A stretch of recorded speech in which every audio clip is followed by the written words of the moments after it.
साधारण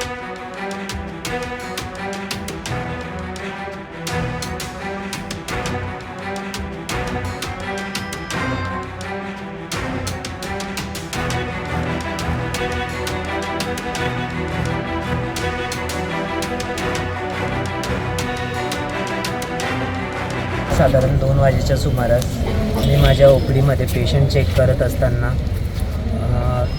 4-5 जण दाराला लाथ मारून अचानकच मध्ये आले आणि दमदाटी करायला लागले. त्यातला एक जण म्हणाला, ओळखला का, मी मागच्या महिन्यात साक्षी पाटील पेशंट आलं होतं, त्याचा वडील आहे, तुझ्यामुळे ती मेली आहे, असे काही बिनबुडाचे आरोप करायला लागला. आणि मी त्यांना म्हटलं की तसं काही नाही आहे, सगळे रिपोर्ट आहेत आपल्याकडे, आपण PM ला पोस्टमॉर्टमला पण पाठवलेलं आहे, त्याच्यात पण येईलच, सगळं समजेलच आपल्याला काय झालं आहे ते क्लिअर. पण ते काहीच ऐकण्याच्या परिस्थितीत नव्हते.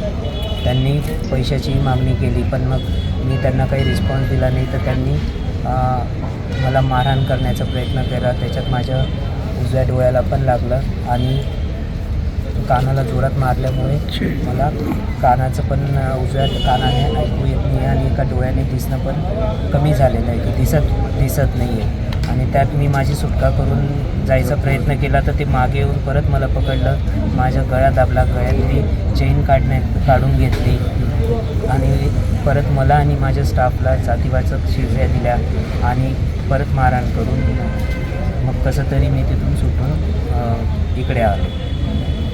सर, नेमकं काय प्रकरण होतं, कधीचं होतं आणि कशामुळे असं? 1 महिन्यापूर्वीची गोष्ट होती. रात्री पेशंट आलं होतं 3 वाजता, पोट दुखत होतं. मी चेक करून इमर्जन्सी इंजेक्शन दिले, तर थोडं दुखणं कमी झालं. पण मग सकाळी 8 वाजता ते इंजेक्शन संपल्यानंतर दुखणं परत आलं, तर मग मी तिला धुळेतील सेवा मल्टीस्पेशालिटी हॉस्पिटलला पाठवलं. आणि त्रास तिचा वाढत असल्याने मग आपल्याला तिथे तिला पुढची ट्रीटमेंट चालू करण्यात आली, पण तिने काही रिस्पॉन्स दिला नाही आणि शेवटी तिचं निधन झालं तिथे. आणि त्याचा राग ते काढण्यास इकडे आले होते. असं बघितलं तर माझा काहीच संबंध नाही, मी फक्त इमर्जन्सी इंजेक्शन दिलं आणि तिला पुढे पाठवून दिलं. माझ्या इथे ती ॲडमिटसुद्धा नव्हती. आम्ही IMA संघटनेचे सचिव डॉक्टर युगेश ठाकरे, अध्यक्ष डॉक्टर मनीष दाखेडे सर व आमचे सहकारी सदस्य डॉक्टर सुशील नवसारे व आमचे सगळे जमलेले सदस्य, कालच्या घटनेचं आपल्याला थोडक्यात विवरण समजलंच असेल की 14 जानेवारीला एक पेशंट तीव्र पोटशूळ, उलटी, ताप आणि त्या संदर्भात डॉक्टर सुशील नवसारेंकडे ॲडमिट झालेली. त्यांनी पूर्ण शर्तीने प्रयत्न करूनही तिचं पुढील उपचारासाठी त्यांनी सेवा हॉस्पिटलला पाठवलेली आणि सेवा हॉस्पिटलला तिचे उपचार चालू असताना काही कालावधीनंतर तिचा मृत्यू झाला 1 महिन्यापूर्वी 14 जानेवारीला. आणि त्यानंतर नातेवाईकांच्या भावनांचा उद्रेक होऊन काल डॉक्टर सुशील नवसारे यांच्या हॉस्पिटलला जाऊन त्यांनी डॉक्टर सुशील नवसारेंना मारहाण केली, तिकडे तोडफोड केली.